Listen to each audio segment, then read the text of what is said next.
मेरे प्यारे विद्यार्थियों नमस्ते। कैसे हो आप सब। कक्षा 10 हिंदी अनिवार्य के विद्यार्थियों के लिए कल आपका पेपर है और पेपर से पहले एक बार पूरा संपूर्ण कोर्स का रिवीजन आप कर लें अच्छी तरह से, तो वो सब कुछ आपके क्लियर हो जाएगा। और उसी को लेकर के ये वीडियो हम आपके लिए लेके आए हैं, जिसमें बहुत ही खास और महत्वपूर्ण प्रश्नों पर हम चर्चा करेंगे। आप चैनल से नहीं जुड़े हैं तो चैनल से जुड़ें, लाइक करें और अधिक से अधिक शेयर करें अपने विद्यार्थियों तक, अपने दोस्तों तक, जिससे सभी को इसका लाभ मिल सके। तो यहाँ पर देखो विद्यार्थियों, अपने हिंदी अनिवार्य में पद्य भाग का जो प्रथम अध्याय है सूरदास है, तो इसमें पहला प्रश्न महत्वपूर्ण है, इसको आप ज़रूर याद करें। सूरदास की रचना है भ्रमर सार। दूसरा भी बहुत महत्वपूर्ण प्रश्न है, तुलना गुड़ से लिपटी चींटियों से की गई है। इसके अलावा सूरदास की भाषा ब्रज है, ये भी आप ज़रूर याद करें। हरी हरील की लकड़ी में आपके अनुप्रास अलंकार है, ये है वर्ण की आवर्तीकरण। और निर्गुण भक्ति, ये भी महत्वपूर्ण है।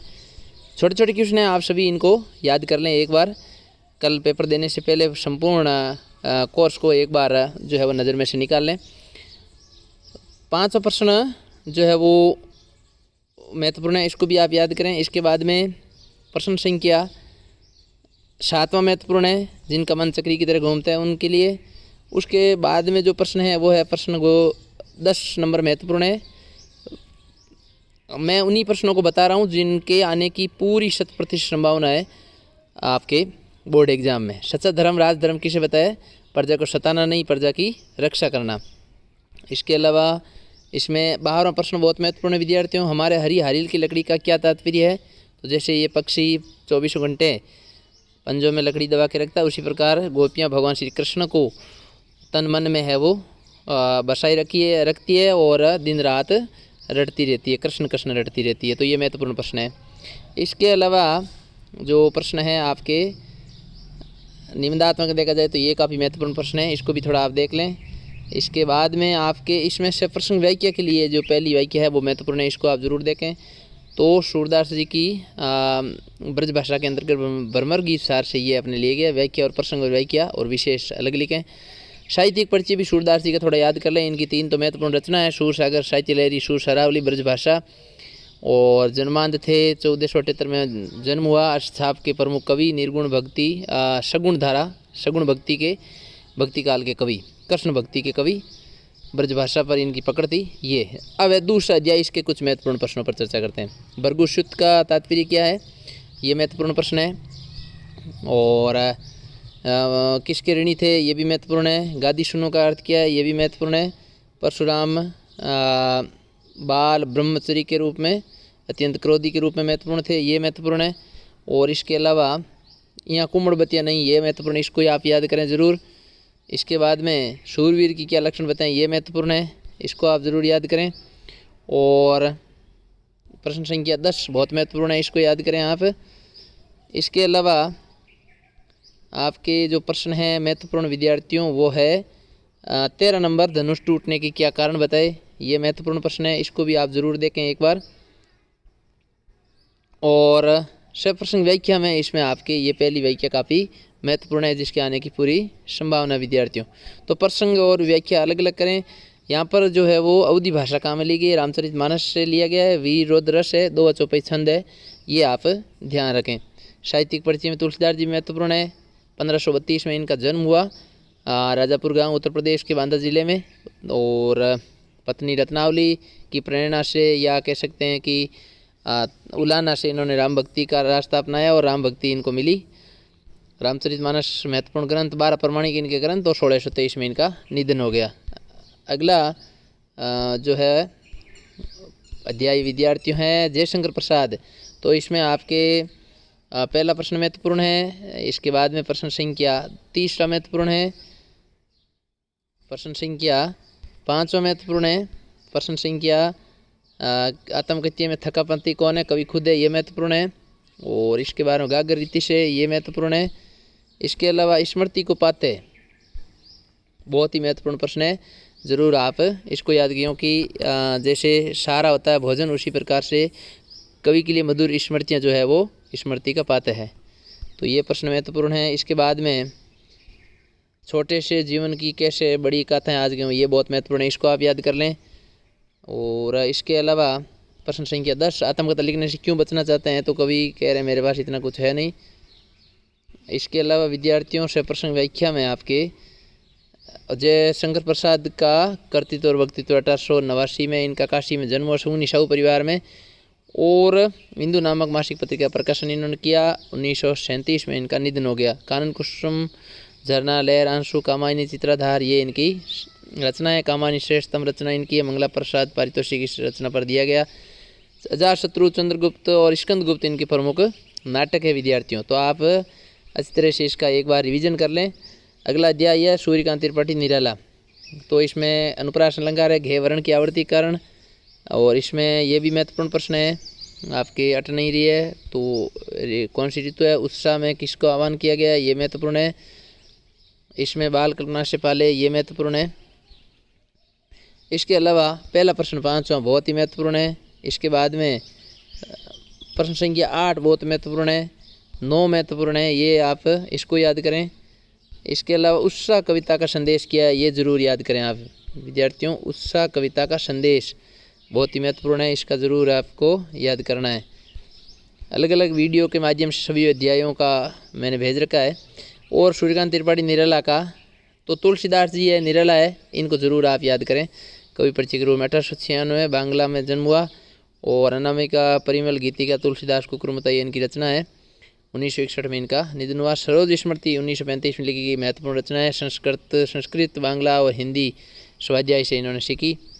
अगला जो है अध्याय है विद्यार्थियों नागार्जुन। तो नागार्जुन में आपके बांस और बबुल किसके हैं, ये प्रश्न महत्वपूर्ण है, बहुत ही महत्वपूर्ण। सेकंड प्रश्न है आधुनिक कबीर किसका प्रगतिशील कवि कहा जाता है, तो नागार्जुन को कहा जाता है, ये महत्वपूर्ण है।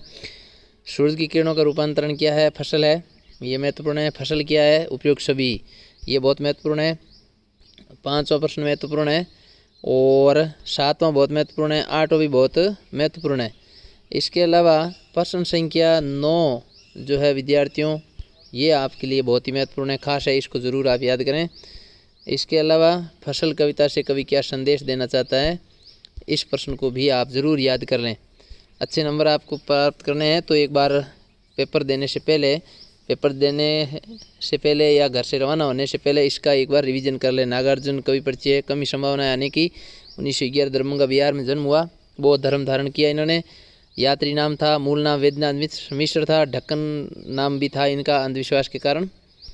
और इसमें यहाँ पर छोड़कर जल जात मेरे खिले, ये भी महत्वपूर्ण है, इसको देख लें आप। और ये थोड़ा आपसे प्रसंग व्याख्या इसकी याद कर लें आप। प्रसंग और व्याख्या अलग अलग लिखनी है।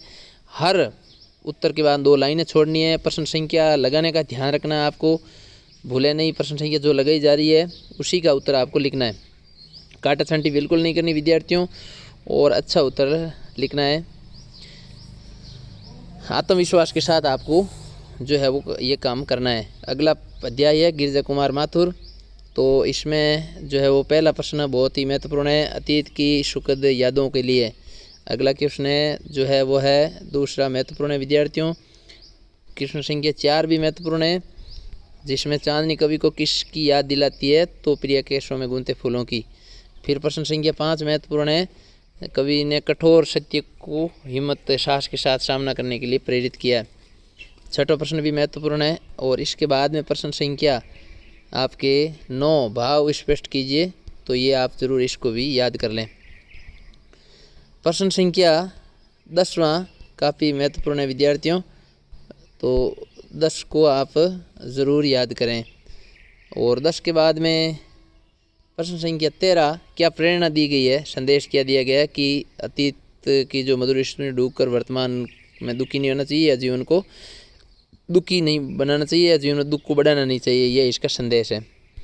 इसके अलावा कर्तृत्व और व्यक्तित्व गिरिजा कुमार माथुर 1918 गुना मध्य प्रदेश में, तो इनका कमी संभावना है आने की। इसके बाद में आगे देखो से प्रसंग व्याख्या हो सकता है ये आ जाए, तो इसको थोड़ा सा देख लेना आप। और अगला पाठ है ऋतुराज, जिसमें कन्यादान अंतिम पूंजी किसको कहा गया, लड़की को कहा गया है। अंतिम पूंजी किसे समझ रही थी, बेटी को समझ रही थी, तो ये भी है। और 30वां प्रश्न महत्वपूर्ण है, दुख बांधना से क्या मतलब है, दुख को समझ पाना, ये प्रश्न आया हुआ है, फिर भी आने की संभावना पूरी। लड़की होना, लड़की जैसा मत दिखाई देना। 5 और 6वां दोनों ही महत्वपूर्ण है। और 8 नंबर बहुत ही खास प्रश्न है। आग रोटियों के लिए सेंकने के नहीं है, जलने के लिए नहीं है, रोटियों को सेंकने के लिए है। तो इसमें ये जो है वो इन पंक्तियों के उत्तर देने हैं आपको, और बहुत खास ये महत्वपूर्ण प्रश्न है। इसके अलावा आपके उद्देश्य क्या है इस कविता का, ये आप ज़रूर देखें। बंधनों में बंद करके, आभूषणों और रूप सौंदर्य में बंद करके, किसी पर आश्रित या मोह में के षड्यंत्र में फंसने से बचने का संदेश बेटी के लिए माँ का है। बेटी ने क्या क्या सीख दी, ये भी थोड़ा सा देख लें, काफ़ी महत्वपूर्ण प्रश्न है। इसके अलावा इसमें जो है वो प्रश्न आगे हम देखते हैं अगले अध्याय में। नेताजी का चश्मा स्वयं प्रकाश। तो चश्मे वाले को लोग कैप्टन कहते थे, खाली जगह ज़रूर देख लें। इसके अलावा आपके नेताजी की मूर्ति ये किसकी बनी हुई थी, संगमरमर की बनी हुई थी। इसके बाद में आपके दूसरी खाली जगह महत्वपूर्ण है। इसके बाद में आपको सत्य असत्य पर भी देखना है। तो इसमें है वो चौथा एक गलत है, बाकी सभी सत्य हैं। तो कैप्टन एक बेड मरियल सा आदमी था, सही है। हलदार साहब सकारात्मक सोच के देशभक्त व्यक्ति थे, सही है। और नेताजी की मूर्ति पर चश्मा वाला लगा था, ये भी सही है विद्यार्थियों। इसमें गलत है बताया गया, सही है ये। तो ये सही उत्तर है और सभी सही है इसमें, ये आप देख लें। इसके अलावा नेताजी के चश्मा पाठ में किस देशभक्ति की बात की जा रही है, तो इसमें सुभाष चंद्र बोस की। हर 15वें दिन कंपनी के काम से कस्बे से कौन गुजरता था, हवलदार साहब। ये महत्वपूर्ण प्रश्न है, इसको भी देख लें। और प्रश्न संख्या 4 और 5 इसको भी देख लें, ये महत्वपूर्ण है। इसके बाद में आपके जो प्रश्न संख्या है चौथा बहुत महत्वपूर्ण है, ये प्रश्न जरूर आप देखें। 5वां बहुत ही महत्वपूर्ण है। मूर्ति पर बूढ़ा कैप्टन चश्मे वाला लगाता था और मान सम्मान आदर प्रकट करने की भावना से चश्मा लगाता था। 6वां प्रश्न बहुत महत्वपूर्ण है। इसके अलावा प्रश्न संख्या आपकी जो है वो किसे सौंपा गया, ये भी महत्वपूर्ण प्रश्न है, इसको भी देख लें एक बार। हवलदार साहब के व्यक्तित्व ये भी नहीं है। मूर्ति के नीचे क्या लिखा था, ये प्रश्न है, थोड़ा सा देख लें आप इसको ज़रूर, अच्छा प्रश्न है ये। इसके अलावा प्रश्न संख्या 20 मूर्ति पर सरकंडे का चश्मा क्या उम्मीद जगाता है कि देश में अभी देशभक्तों स्वतंत्र सेनानियों के प्रति मान सम्मान की भावना जीवित है। ये बहुत ही महत्वपूर्ण खास क्वेश्चन है, इसको आप ज़रूर देख लें एक बार। प्रश्न संख्या 3 सेनानी न होते हुए भी चश्मे वाले को लोग कैप्टन क्यों कहते थे, तो ये प्रश्न जो है वो आप इसको एक बार देख लें ज़रूर अच्छी तरह से। इसके अलावा विद्यार्थियों इसमें कोई इतने खास क्वेश्चन है नहीं। ये क्वेश्चन प्रश्न संख्या 8 क्या संदेश दिया गया है कि देशभक्ति के प्रति प्रकट करना चाहिए, क्या मान सम्मान और जो है वो प्यार स्नेह, ये सच्ची देशभक्ति है जो हमें अपने देशवासियों या सेना के प्रति या जो सच्चे लोगों के प्रति प्रकट करनी चाहिए, ये इस पाठ का संदेश है। इसके अलावा देखो प्रसंग व्याख्या में आपके अपठित गद्यांश है, तो ये इस प्रकार आ सकता है, इसको भी थोड़ा देख लें। इसके अलावा अब आगे चलते हैं विद्यार्थी अगले अध्याय में। तो अगले अध्याय में बाल गोविंद भक्त, जिसमें आपके प्रश्न संख्या पहला महत्वपूर्ण है, प्रश्न संख्या 3, प्रश्न संख्या 5वां महत्वपूर्ण है। और इसके अलावा इसमें वो ये खाली जगह सभी देख लें, बहुत ही महत्वपूर्ण है। पोतहु शब्द का अर्थ, पतहु का अर्थ क्या है, पुत्रवधू।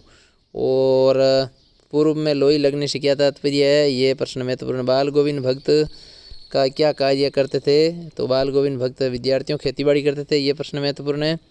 ये एक रेखा चित्र है, ये भी ध्यान रखें। इसके अलावा संगीत लेकिन जादू क्यों का है, ये आप ज़रूर ध्यान रखें, ये महत्वपूर्ण प्रश्न है।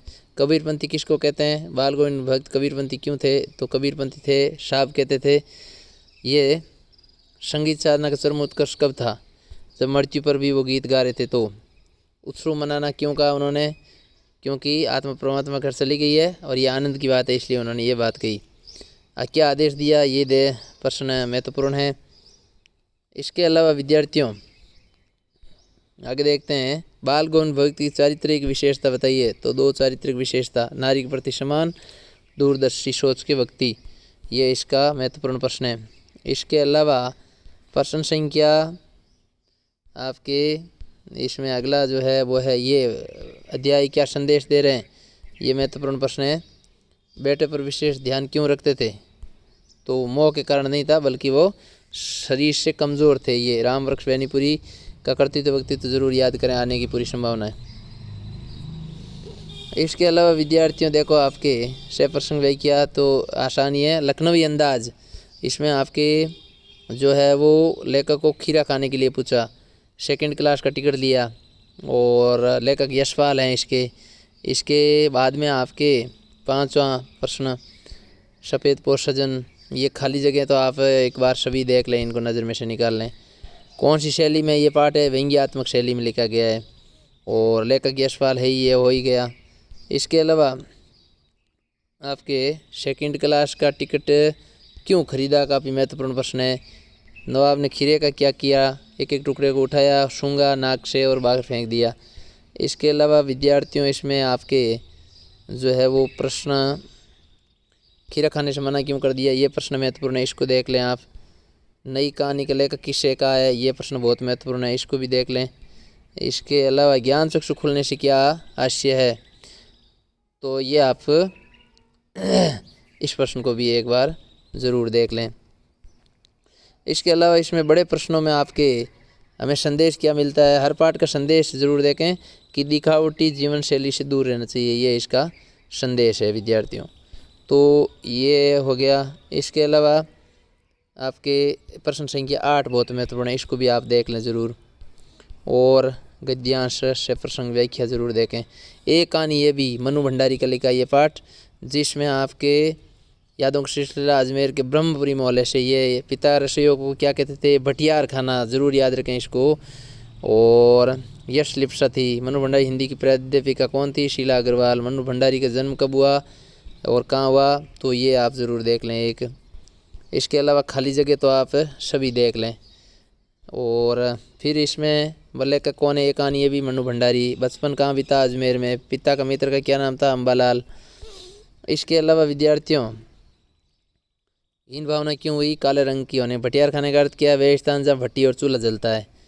प्रसिद्ध उपन्यास कौन सा इनका, महाभोज। कम ये आने की संभावना, लेकिन फिर इसके बाद में जो प्रश्न है विद्यार्थियों, ये आत्मकथा शैली में लिखा गया, ये प्रश्न बहुत महत्वपूर्ण है।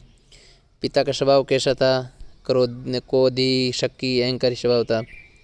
इसके अलावा प्रश्न संख्या 8 बहुत महत्वपूर्ण है, इसको देख लें। आत्मकथ्य किसके कहते हैं, ये देख लें, अपने बारे में लिखना। फिर आपके प्रश्न संख्या 15 महत्वपूर्ण है, इसको भी देख लें। हीन भावना क्यों पैदा हुई, तो ये प्रश्न जो है वो आप ज़रूर देखें विद्यार्थियों। इसके अलावा प्रश्न संख्या 2 बहुत महत्वपूर्ण है, इसको भी देख लें।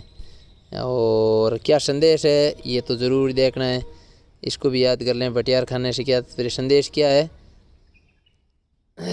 तो संदेश ये है कि स्वतंत्रता और जन आंदोलन में स्त्री पुरुष की बराबरी भागीदारी होनी चाहिए, तो पुरुष और स्त्री सभी जगह बराबर है। भटियार खाना क्यों कहकर संबोधित किया, पहले आ चुका है, तो इसको याद कर लें। इसके अलावा देखो इसमें छोटे छोटे और क्वेश्चन चर्चा करते हैं अगले अध्याय पर। नौबत खाने में इबादत, यतेंद्र मिश्र का लिखा हुआ पाठ है, तो इसमें शहनाई है, शहनाई का बार बार उल्लेख हुआ है। काशी की पाठशाला, संस्कृति की पाठशाला, रीढ़ की लकड़ी काम में आती है। नौबत खाना किसे कहते हैं, प्रवेश द्वार के ऊपर मंगल ध्वनि बजाने का स्थान नौबत खाना कहलाता है। बिस्मिल्लाह खां का बचपन का नाम अमीरुद्दीन, ये ज़रूर याद करें। और प्रश्न संख्या ये सभी सही गलत सभी याद कर लें। इसके अलावा शहनाई को क्या उपाधि दी गई है, सुशील वाद्यों में सबसे श्रेष्ठ है, सर्वश्रेष्ठ है।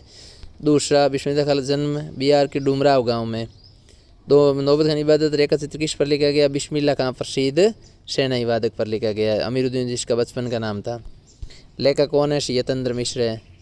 क्या तात्पर्य है, तो मंगल ध्वनि वाला स्थान। डुमराव गांव किन के लिए प्रसिद्ध है, ये ज़रूर आप इसको देख लें। 30 सभी देख लें, छोटे छोटे प्रश्न हैं सभी। इसके अलावा शहनाई कैसा वाद्य है, सुशील वाद्य है, ये प्रश्न ज़रूर देखें। सुशील वाद्य किसे कहते हैं, ये एक प्रश्न और भी है, इसको भी देख लें।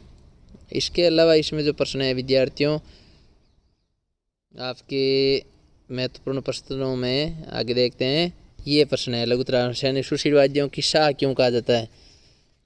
तो फूंक से बजा जाने वाला रीड का जिसमें प्रयोग होता है। ये क्या संदेश है? ये भी ज़रूर महत्वपूर्ण प्रश्न है। इसके अलावा विद्यार्थियों इसमें आप आगे देख और प्रश्न, ये महत्वपूर्ण नहीं है, आगे चलते हैं अगले पार्ट में। शय प्रसंग व्याख्या आपको समझ में आएगी। ये प्रसंग में लेखक का नाम, पाठ का नाम और फिर व्याख्या करनी है। माता का अंचल, ये जो पाठ है इसमें आप देख लें, शिव पूजन शाही का लिखा हुआ है।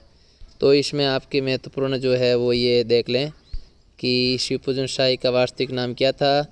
ये प्रश्न है, खाली जगह सभी आप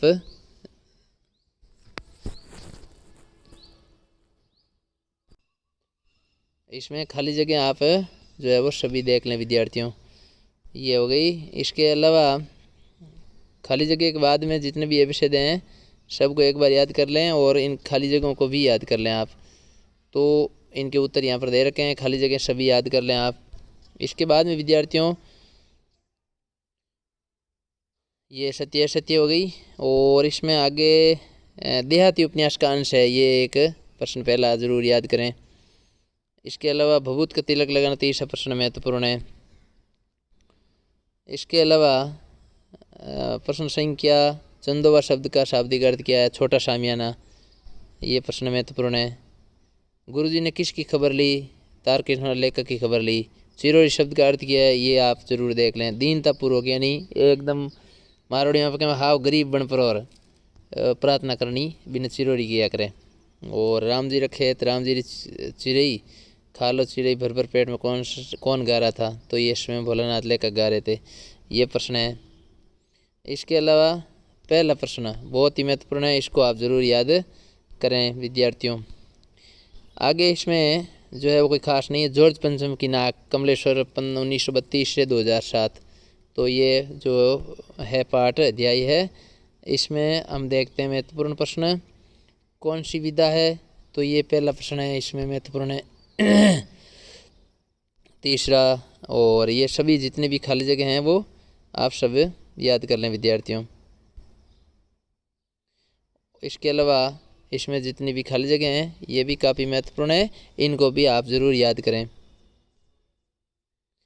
इसके अलावा प्रश्न संख्या पहला महत्वपूर्ण है और दूसरा ये खाली जगह असत्य सत्य असत्य है, तो इनको ज़रूर आप याद कर लें। इसके अलावा अखबार प्रिंस के चौथा प्रश्न महत्वपूर्ण है। फिर प्रश्न संख्या 6 महत्वपूर्ण है, इसको याद करें। प्रश्न संख्या 8 महत्वपूर्ण है। लाट के नाक 11 प्रश्न संख्या 11 महत्वपूर्ण है। और इसके अलावा प्रश्न संख्या 16 बहुत महत्वपूर्ण है, इसको याद कर लें। इसके अलावा प्रश्न संख्या दूसरा कहाँ कहाँ असर हुआ कौन से देशों में, तो ये आप ज़रूर याद कर लें। प्रश्न संख्या चौथा व्यंग्य किया गया है, तो सरकारी तंत्र पर व्यंग्य किया गया, मूल उद्देश्य भी इसका ज़रूर याद करें आप। शाना शाना हाथ जोड़ी, तो ये मधु कांकरिया का लिखा है, इसमें भी एबेसेदे आप जितने भी हैं सभी को ये पहला देख लें। तीसरा और गैंगटॉक से युंगथांग कितनी किलोमीटर है, ये भी है। तो ये सभी आप अच्छी तरह से इनको खाली जगहों को देख लें एक बार। ये यहाँ पर सभी दे रखी है उत्तर, और रिक्त स्थानों को सभी को देख लें क्योंकि छोटे छोटे रिक्त स्थान है और ये बहुत आसान है याद करना भी। इसके अलावा विद्यार्थियों इसमें कोई महत्वपूर्ण प्रश्न इतने है नहीं, तो चलते हैं आगे। प्रश्न संख्या पहला अति लघुत्रात्मक बहुत महत्वपूर्ण है, इसको आप याद करें। और ये चौथा प्रश्न बहुत ही महत्वपूर्ण है, इसको भी याद कर लें। इसके अलावा चैरवती ये प्रश्न चलते रहो ये प्रश्न याद करें आप, बहुत महत्वपूर्ण है, खास है। फिर आपके प्रश्न संख्या 15 वेस्ट एंड रिपेइंग का अर्थ ये जो है पूछा गया है, इसको याद कर लें। इसके अलावा इसमें इतने कोई खास क्वेश्चन है। खेदुम क्या है, ये आप ज़रूर याद करें। इसके अलावा पहाड़ी लोगों और मैदान लोगों के जीवन के बारे में दूसरा प्रश्न, ये ज़रूर आप याद करें, महत्वपूर्ण है। फिर ये व्याकरण आ गई। व्याकरण में आप संज्ञा की परिभाषा और संज्ञा के भेदों के नाम याद कर लें। संज्ञा के 3 भेद हैं, उसके अलावा सर्वनाम किसे कहते हैं, इसके 6 भेद हैं। संज्ञा के स्थान पर काम आने वाले शब्दों को सर्वनाम कहते हैं। 6 प्रकार जरूर याद करें। और उसके बाद में केवल 6 प्रकार और परिभाषा याद करें, प्रत्येक की नहीं पूछ जाएगी। इसके अलावा विद्यार्थियों आपके आगे देखो, विशेषण किसे कहते हैं, संज्ञा सर्वनाम की विशेषता बताने वाले को विशेषण कहते हैं। विशेषण 4 गुणवाचक, संख्यावाचक, परिमाणवाचक, सार्वनामिक, 4 प्रकार इसके याद कर लें। तो ये व्याकरण हो गई। आगे देखते हैं और व्याकरण में पर विशेषण ये नहीं पूछा जाएगा। विशेषण की 3 अवस्थाएं होती है, ये भी याद कर लें। क्रिया किसे कहते हैं, क्रिया किसी काम का होना या करना पाया जाता है तो उसे क्रिया कहते हैं। क्रिया 2 प्रकार की होती है, सकर्मक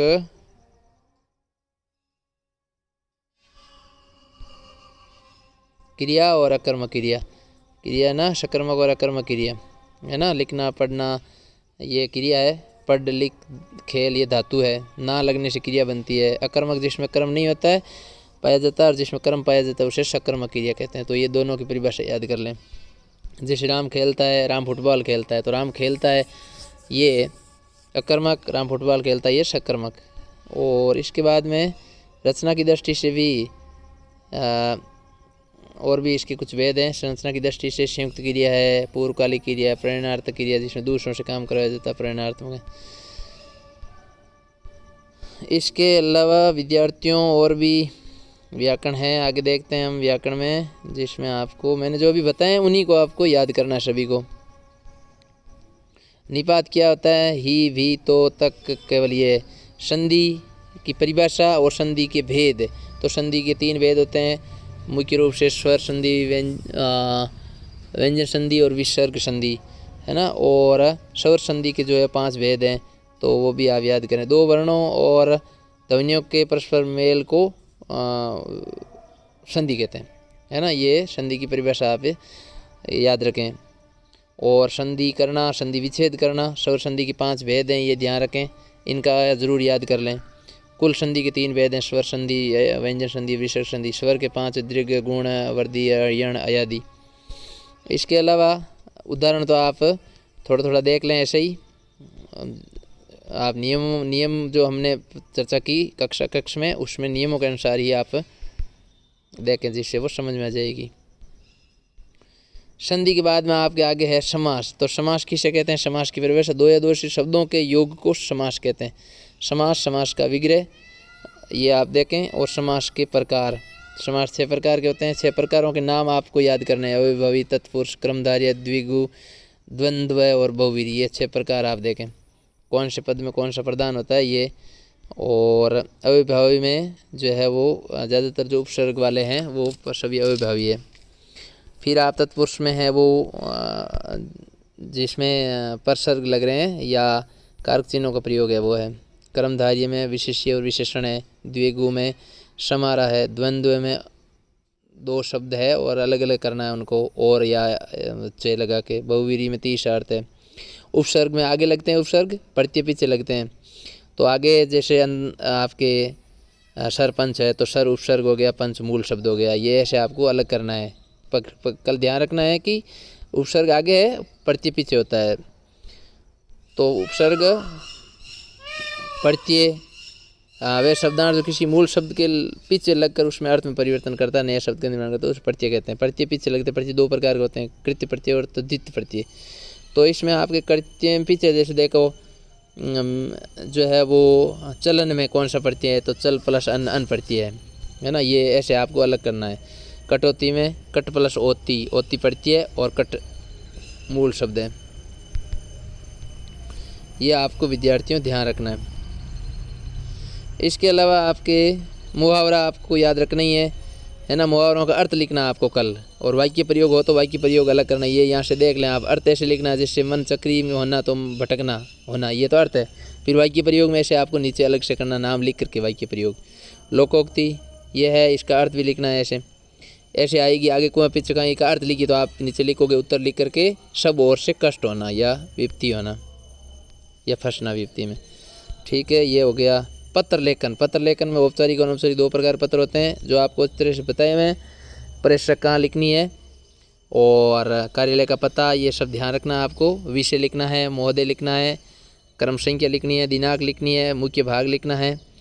और नीचे भेजने वाले का दाईं हाथ की तरफ पूरा जो है वो हस्ताक्षर आपको करने हैं। प्रश्न को देख करके आराम से इसको करना, ये सब चीज़ें होनी चाहिए। ये ऐसे जैसे लिखा हुआ सेवा में यहाँ लिखना है, फिर यहाँ पर ये लिखना है, फिर महोदय यहाँ लिखना है, फिर ये आपको मुख्य भाग यहाँ दिनांक लगानी है एप्लीकेशन में, यहाँ आपका खुद का नाम लिखना है। ये आपको ध्यान रखना विद्यार्थियों।